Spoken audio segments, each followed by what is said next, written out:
जय हिंद दोस्तों। 6 फरवरी 2026 का समय है और हम आज बात करेंगे वेस्ट एशिया के अंदर में, क्योंकि चीज़ें वहाँ पर बहुत तेज़ी से हो रही हैं। जिस तरह से लगता था कि एब्सोल्युटली हेजमोनिक बिहेवियर, जिसके अंदर में आप ये कहते हैं कोहर्शन, थ्रेट के बीच में चीज़ों को कराना, जैसे कि आप वेंजुला में देखा था, वैसा कुछ पस मंजर बन रहा था। चेंज ऑफ रिजीम की बात हो रही।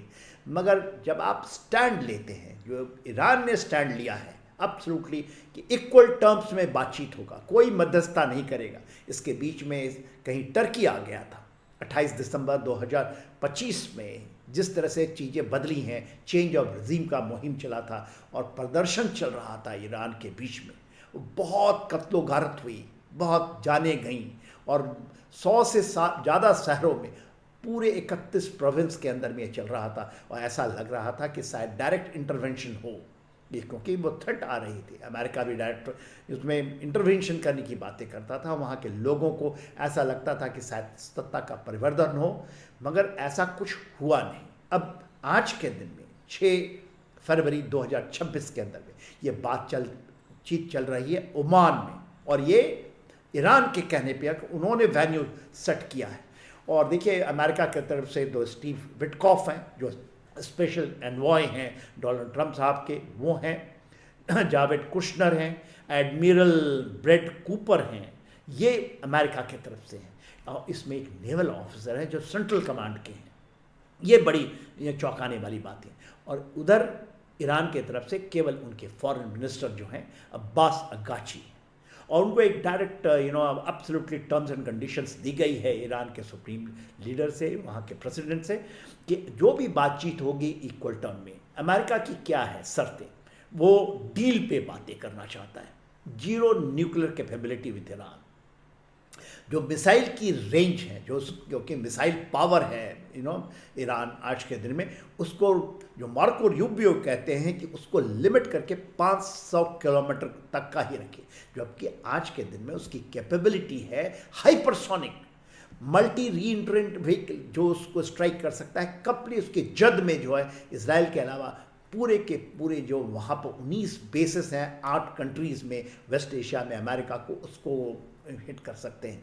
और उनके पास इसका जखीरा है, 3000 से भी ज़्यादा मिसाइलें उसके पास में हैं। और उसने प्रूव किया है 12 दिन की जो वॉर हुई थी जो इसराइल के साथ में, और उसमें मिडनाइट हैमर जो अमेरिका, तो देवर स्ट्राइकिंग, और वो स्ट्राइक काफ़ी लास्ट की जो स्ट्राइक रही है वो बहुत इफेक्टिव रही है जो इसराइल में उसने किया है। तो सब लोग तो ये जानते हैं कि ये कैपेबिलिटी आ चुकी है, उसकी कैपेबिलिटी को निकालना बड़ा मुश्किल है। मिडनाइट हैमर में उन्होंने टारगेट किया था कि ये पूरा का पूरा उनके न्यूक्लियर कैपेबिलिटी को ख़त्म कर दें, उनके मिसाइल को कर दें। उनके पास 5 मिसाइल सिटीज़ हैं underground, dug in deep inside. उसको तबाह करना एब्सोल्युटली इम्पॉसिबल है। तो मार्को रूबियो जब कहते हैं कि 500 किलोमीटर का ही हम आप रख सकते हैं, जिसको वो उसने कहा कि आप हमें डिक्टेट नहीं कर सकते, यू कांट डिक्टेट। ये तो उनका स्टैंड है। जीरो न्यूक्लियर कैपेबिलिटी की बात होते कहते हैं नहीं, पीसफुल पर्पस में 2015 में ये एग्री हुआ था, न्यूक्लियर डील हुई थी, जिसको ये JPOC जो कहलाता है, जिसके अंदर में 5 तो P5 थे, अमेरिका था 5 P5 में, और एक जर्मनी था P5 प्लस ईरान, इनके बीच में बात हुई थी। और उसके अंदर में उन्होंने कहा था कि एक पर्टिकुलर लिमिट तक, वेपन ग्रेड तक आप नहीं बना सकते, जिसको डोनाल्ड ट्रंप साहब ने अपनी फर्स्ट जो टर्म्स में 2018 में उसको नल एंड वाइल्ड किया था। बाइडेन ने उसको रिवाइव करने की चेष्टा की थी अपने टर्म्स में 2000 के बाद, मगर वो हो नहीं पाया। और उसके बाद तो देख ही रहे हैं जिस तरह से 7 अक्टूबर 2023 के अंदर में जो हमास ने किया था, जो एक्सिस ऑफ रेजिस्टेंस उसने बनाई थी, और उसमें ईरान कहूँ ज़्यादा मजबूत हो गया था। आज क्योंकि axis of resistance more is lame over, और उसमें सबसे ज़्यादा इसराइल का योगदान रहा है, और उसके वो सिमट गया है।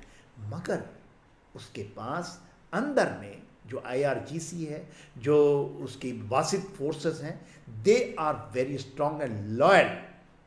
तो ये बातचीत उस परिप्रेक्ष्य में हो रहा है। उनकी एक और मेरे ख्याल है वो खुलकर नहीं आए, एक डिमांड है कि they should not target the American basis. इसलिए उन्होंने उनकी मिसाइल रेंज को, क्योंकि पास उसके पास कैपेबिलिटी हिट करने की missile power anti ship missiles में है। तो जो वहाँ बात हो रही कि वेस्ट एशिया में आर्मडा आ गया है, अमेरिकन से आर्मडा है, ये वेंजुला की तरह से उन्होंने लगाया है, खास करके जो यूएसएस अब्राहम लिंकन की है वो भी अब दूर आ चुका है, उनके जो एंटीशिप मिसाइल की कैपेबिलिटी से दूर है रेंज, और उनकी जितने भी मिसाइल है उसको हिट करने की कहीं उनको ये भी डर है। तो बात ये है कि जो पावर है उनके पास में आई है मिसाइल की, जिसमें खैबर खुर्रम शहर 4 जिसकी उसने अभी टेस्ट की है, जो कि अंडरग्राउंड है, हाइपरसोनिक है, मल्टी रीएंट्रेंट व्हीकल है, मगर वो तबाह कर सकता है। और यदि उसको आर्शनिक की तर्ज पे उसने बनाया है, क्योंकि ये 16 time more speed of sound से हिट कर, और 16 मिनट में वो इसराइल को हिट कर सकता है, और मेरे ख्याल 5-6 मिनट के अंदर में सारे के सारे जो मिलिट्री बेसिस हैं उसके ऊपर वो अटैक डाल सकता है। तो एक बहुत बड़ी कैपेबिलिटी है, और क्योंकि उनके पास कैपेबिलिटी एंड कैपेसिटी आई है तो सारे उसमें भले ही बात तो कुछ भी कर लें कि militarily, until unless you put the boots on ground, जो कि पॉसिबल नहीं है। स्टैंड ऑफ अटैक से मेरे ख्याल से ये प्रूव हुआ है 12 डेज़ का वार जो जून 2025 में हुआ था, इंक्लूडिंग मिडनाइट हैमर, कि ज़्यादा क्षति नहीं पहुंचा सकते हैं, क्योंकि उनके इनरिच्ड जो ये उनकी इनरिचमेंट यूरेनियम है जो कि करीब 420 किलोग्राम्स की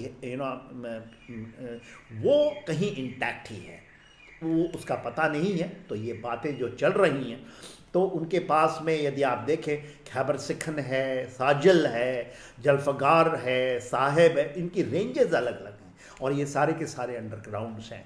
स्कंदर एंड डीएफ मिसाइल्स भी उनके पास शायद, ऐसा कहते हैं कि ये शायद चाइना और रशिया का एक बड़ा क्वेश्चन मार्क है, मगर नॉर्थ कोरिया के जो बेस्ड डिज़ाइन पे based Russians and north Korean design के ऊपर में और उसकी कैपेबिलिटी में जो बिल्डअप है, उसमें इम्प्रूवमेंट है, उसमें चाइना का बहुत बड़ा योगदान है। तो उनका सबसे बड़ा हथियार उनकी मिसाइल कैपेबिलिटी है, उससे भी कहीं ना कहीं खौफ खा रहे हैं, और इसलिए बातचीत चल रही है। अभी इसकी रिजल्ट्स आएगी। मेरे अनुसार ना तो ईरान इसमें होगा, दोनों को एक ट्रैवल करना पड़ेगा डिस्टेंस, एंड उसको पूरा करना पड़ेगा। अमेरिका का मेन मुद्दा ये है कि उनके जो ऑयल है उसके ऊपर उनका कब्जा तो नहीं, वो वेंजुला की तरह नहीं कर पाएंगे, मगर उनके ऊपर में उसके साथ उसकी कोई डील हो जाए जिससे कि ऑयल का जो गेम खेलना चाहते हैं America in the middle east, पहले वो मान गए थे मगर फिर करना चाहते हैं। तो देखिए 1-2 दिन के अंदर में क्लैरिटी आएगी कि क्या हो रहा है। जय हिंद।